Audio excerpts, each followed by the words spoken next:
Olá! Hoje a gente mergulha numa história lá do livro de Juízes, capítulo 4. É uma trama assim, de opressão, mas também de liderança inesperada e uma virada de jogo surpreendente. Exato. É o momento em que Israel está sofrendo de novo, dessa vez na mão de um rei cananeu, o Jabim, e principalmente do comandante dele, o Cícera, famoso, pelos seus temíveis carros de ferro. Nossa, carro de ferro? Mas é nesse cenário difícil que surgem figuras bem marcantes, como a Débora. Ela era profetisa e também juíza. Isso, vamos olhar isso com calma. Depois que Eude morre, os israelitas, parece que escorregam de novo, fazem o que era mal aos olhos do Senhor. E a consequência? 20 anos de opressão. 20 De anos. 20 anos sob Jabim e Cícera, e esses 900 carros de ferro que você mencionou. Para a época, era um poderio militar assim esmagador. Imagina o medo, né? Total. A situação era desesperadora mesmo.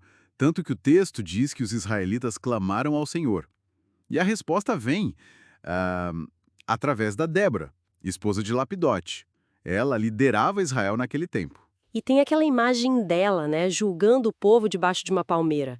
É uma imagem poderosa, ainda mais pensando no contexto da época. Sem dúvida. Mostra uma liderança reconhecida, mesmo sendo mulher, no mundo bem patriarcal. Isso já diz muito sobre como Deus age, né? E ela não era só juíza, era profetisa também. Aí ela manda chamar o Baraque, filho de Abinoão, e dá a ordem divina, uma ordem bem específica. Exatamente. Reunir 10.000 homens das tribos de Naftali e Zebulon e ir para o Monte Tabor. A promessa era clara. Deus entregaria Císera nas mãos dele. Parece simples, né? Mas a resposta do Baraque é curiosa, para dizer o mínimo. É um ponto bem interessante. Ele condiciona a ida dele. Fala para Débora, olha, se você for comigo, eu vou. Mas se você não for, eu não vou. O que isso diz sobre ele ou sobre ela?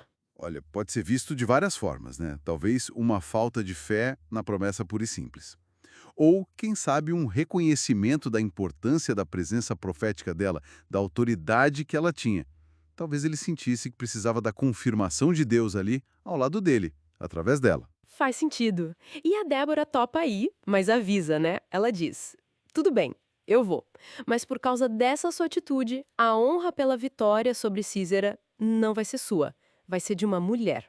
Exato. Uma profecia que já planta uma sementinha do que vai acontecer mais pra frente. E aí eles vão para Quedes, reúnem os 10.000 homens e sobem o Monte Tabor. A notícia chega pro Císera, claro. Sim, quando ele fica sabendo que o Baraque está lá no Monte Tabor, ele mobiliza tudo, todo o exército dele e os 900 carros de ferro. Ele desce para o rio Quisson, provavelmente achando que no vale teria vantagem com os carros.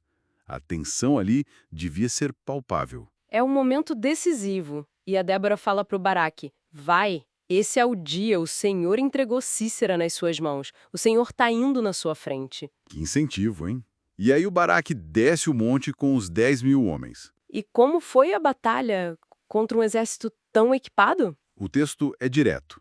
O Senhor derrotou Císera.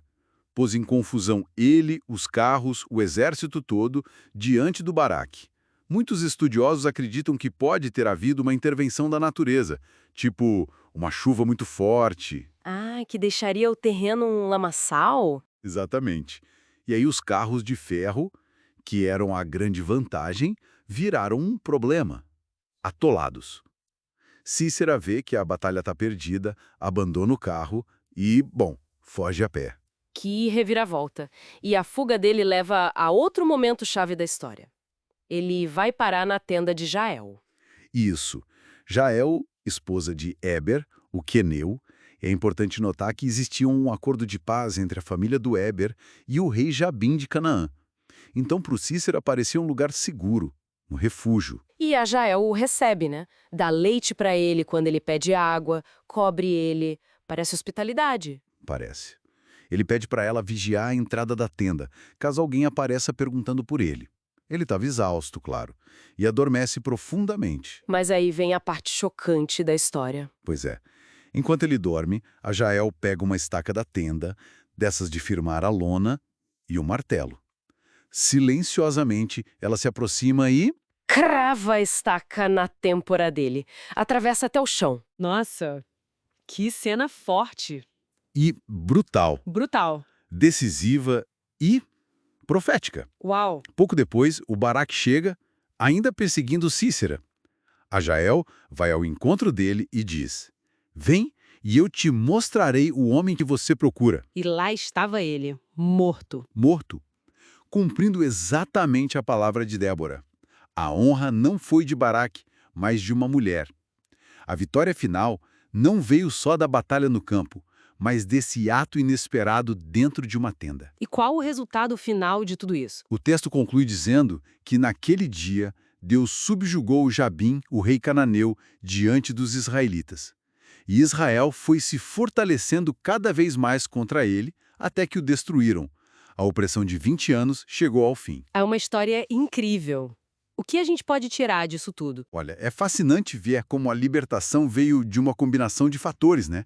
A liderança profética da Débora, que deu a direção e a coragem inicial, a ação militar do Barak, mesmo com a hesitação dele, e finalmente essa intervenção decisiva e totalmente inesperada da Jael. Mostra que o poder opressor, mesmo parecendo invencível com seus carros de ferro, é vulnerável. Exatamente. Vulnerável diante da ação de Deus e da coragem humana, muitas vezes vinda de onde menos se espera.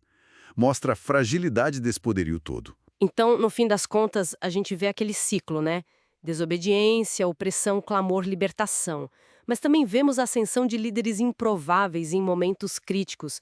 Mulheres, nesse caso, assumindo papéis centrais. Fica essa reflexão, eu acho. Em situações de grande dificuldade, de opressão, será que a gente está aberto para reconhecer que as soluções, que a liderança necessária, podem surgir de lugares ou pessoas inesperadas, fora dos padrões que a gente costuma olhar? É um bom ponto para se pensar. A história de Débora e Jael certamente nos desafia a olhar além do óbvio.